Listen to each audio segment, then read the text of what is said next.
Well, crazy is my middle name. And that's why in this video, I'm going to show you how you can avoid losing 2 days in a row. I know that you might have clicked on this video and thinking, okay, this might be clickbait or whatever. I promise you it's not. I'm going to show you how we're actually never losing 2 days in a row. Let me just dive right into it. This is our school group. We're at 708 members in here, crushing it. Wins after wins after wins after wins. And then today, about 60 minutes ago, shout out to Braden. Here is what he posted. He's saying mechanical crazy horse, that's our strategy.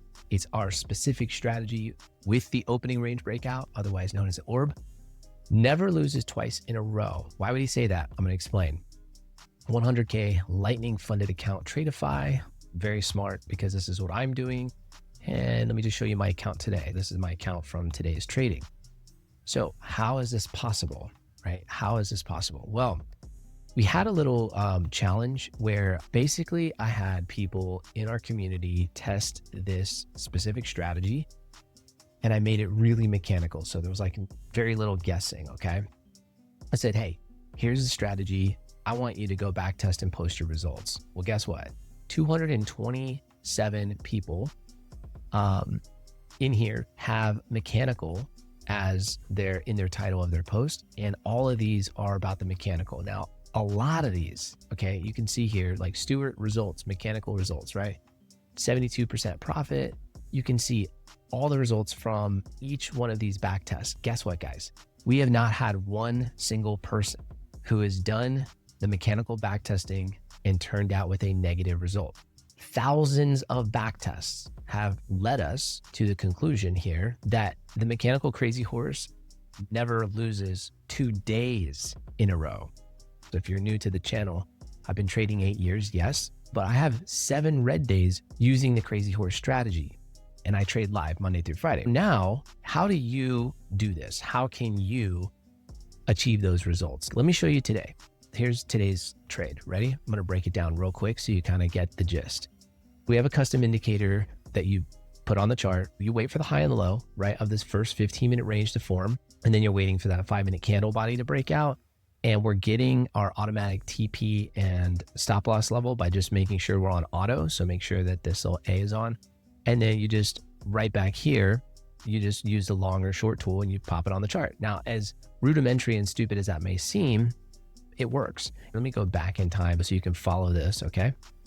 What it's doing is it's looking at the visible range, right? And it's saying, here is a TP and a stop loss based on the visible range. It's kind of like an ATR, right? And so what that does is it lets us know what type of range we're looking at.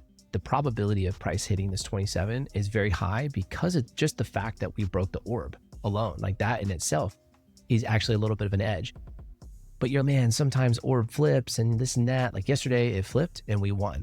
How is that possible? How did you win on a flip day?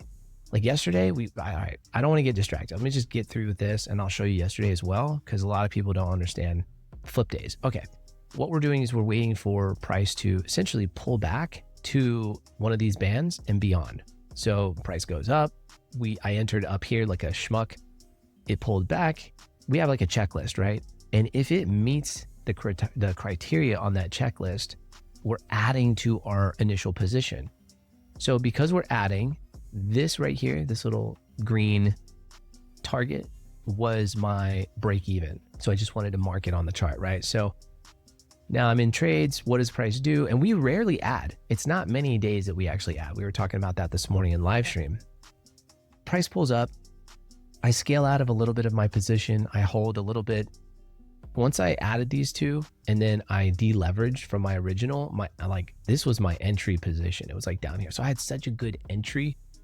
Man, if you have a good entry and you scaled out, you already took profit for the day, gosh, just try to let it run a little, But I got out right here. Everyone took a nice fat W, but that's how we're winning, right? And I know a lot of orb traders, or a lot of traders in general, they're really focused on risk to reward, risk to reward, risk to reward, everything's risk to reward. Can I just tell you something? All right, between you, me, and the fence post, right? Don't tell anybody. It's like a big secret. Risk to reward only matters if you have a trading idea. Stay with me. I'm going to ask you a question and I want you to just think about this. When you place your stop loss on the chart? Is it because you were told to from an entry model that you memorized? I want you to really be honest. Did you just memorize an entry model? Yes or no? Are you putting your stop loss there because you were told to, because you memorized it? This is it goes. It goes behind the last swing. Every trader in the world does that.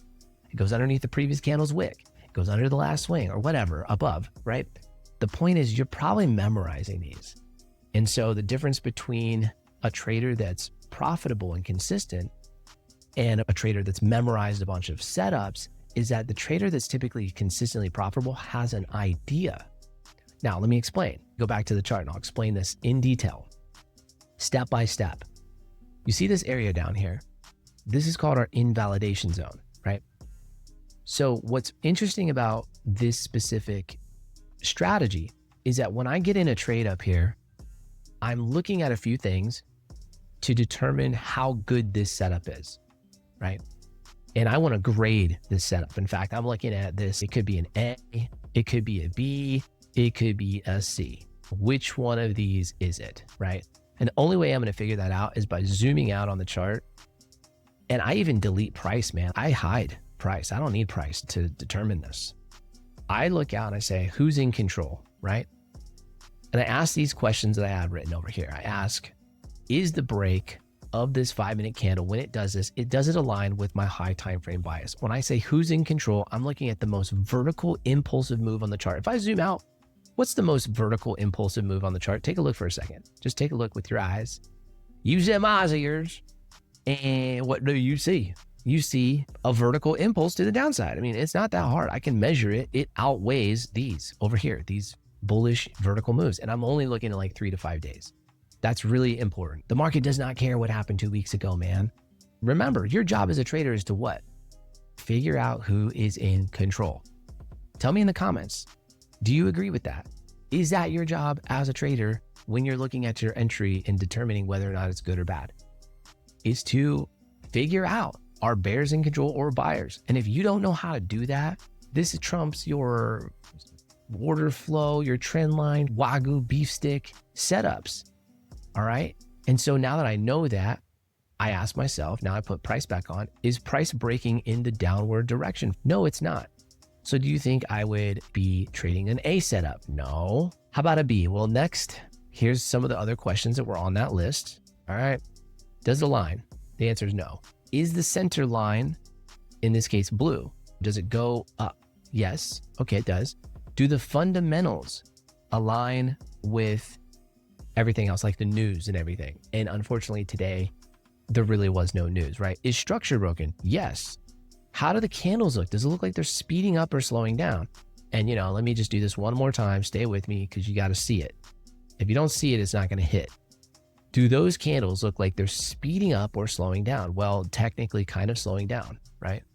All right, because you get a big candle and then you get a small candle. So it's kind of like B is questionable. Could I trade a C? Always. I can always trade a C setup and just be safe. You can always just be safe, right? I kind of went for a B- setup day with my sizing, and then you can see what happened. Okay, it faded back. I'm glad I went with lower sizing. That was smart, Mike. Good job. Like, I'll pat myself, like, good job, buddy. But now you get the push out of the zone. Now what? Now are you just hopium that we just take off for the day? Well, no, I have my ORB bias, or broke to the upside. So this is my temporary daily bias until further notice. Now, what would be the notice? Hello, if we broke the lower part of the orb, the other side of the range. And so what I'm getting at is all of these trades start out with an idea that the invalidation zone is where my trade is invalidated. Guys and gals and children, listen to me closely. This is more of an idea. I'm not letting go of my trade just because I put a stop loss right here. You're either death by 1,000 cuts, or you're taking tiny profits and letting price run against you and you're taking big losses. If that's not true, let me know in the comments. If I hit a nerve there, if I struck a chord, smash the like button and subscribe to the channel if you're not subscribed. Because listen, the reality is there's a lot of ways to win in trading. You know this. I'm not going to sit here and say this is the only way. There's a lot of talented traders, but most people don't have thousands of hours to spend on the charts. Now, I have spent thousands of hours. That's what's crazy. And I can tell you, like, unequivocally, without a shadow of a doubt, that money management is the key. And you know why? Because you're going to go around in circles and you're going to keep trying to figure out what price is going to do next because you think it's all technical. And I promise you, again, comments. I want to hear your thoughts in the comments. You will never figure out price action. You will only be able to have a slight edge, and your edge is going to become, here's where your edge comes from. You ready? Your edge is only going to come from you being consistent trading in a certain time. Time is more important than price in a lot of ways. You don't believe me? Wait till the market opens and see what price does. Was that the chart? Was that a technical thing, or was that time? That's time. Time is key, right? And if you're not thinking that way, then you're gonna be sporadically trading, dude. That doesn't work. Get your time aligned. Second thing, make sure you have a strategy that focuses on money management, dynamic money management, right? You wanna make sure that you're able to size up when things look good and size down when things don't. Are you gonna be right all the time? No. But are you gonna scale your account? Yes, you will scale your account doing it that way if you have a real edge in the market. Guys and gals, listen to me. Most profitable strategies have what type of win rate? Would you say most profitable strategies have an 80% win rate? Let me give you a range, okay? A 20% win rate, or maybe a 40 to 50 or 30% win rate. Guess what? I'm gonna blow your mind. Most profitable strategies only have about a 50% win rate. A lot of profitable strategies have less than that because their risk is small and the reward is big. And this is why you're so addicted to it. There's so many freaking fakes out there, fake gurus. You're trying to get a perfect entry with a tiny little stop loss so that you can be in and out of the market in 5 minutes. And it's gonna be paper cut. And then emotions are gonna kick in. And think about the psychology of only winning 30, 40, 50% of the time. Dude, no way, man. No, I'm not. I've been there. I ain't going back. I would be feeling crap half the time. Literally half the time you're losing. That sucks. Whereas this, I'm winning 8 out of 10 trades. Can you imagine? Like, I've had 7 red days all year. Like, it's insane. Would I rather trade something with a high win rate and feel good daily? I don't know. Let me know what you think. And then let's talk about flip days real quick. A lot of people hate the orb because of this, but it wasn't hard. This was not hard yesterday. Yes, I took the trade up here. It was a C trade. You know why it was a C trade? Look at it. Is the center line red or blue? It's red. What direction did the orb break in? Look, that's the 5-minute candle closing outside the range. Here's the range. Up. So do those two conflict or align? They conflict. This is my low time frame bias right here. This means that the 5-minute candle closed above the range. So I'll put an up arrow. That's my low time frame. When I zoom out, what's the high time frame that we just determined moments ago? Down, right? So those didn't align. So I got a big thing over here saying, yo, watch out. High time frame is down, man. Be careful. Look, here's what happened yesterday. It was a C setup. News dropped. I don't trade the news. I'm not saying trade the news. But when I heard the news was not aligning with this breakout to the highs, the news was what? Bearish. Our PMI report sucked. So as soon as this came out right here on this candle, right? Let me show you right here, this candle right here. When we came back up, I took less of a loss. I got out of the trade and I repositioned to the downside, just knowing that we're going to break the low. Like, it was a flip day. Now that's called experience, I guess. That's also why I trade live, and the live members got this, but there's a lot of people in my community that literally just traded this. Look, they got in right there. And you might be like, oh man, that's a worse position. Yeah, you're right, but watch what happens. Watch what happens. Once you break on the opposite side of the range, the chances of continuation are extremely high, okay? So we got a huge win yesterday. If you don't understand the orb, you can come into the free school group. I have all this training, back testing, everything that you would want. I'm answering all the questions in there, and literally I'm holding nothing back. I'm showing all of it, back testing everything. If you want to learn more, link is in the description.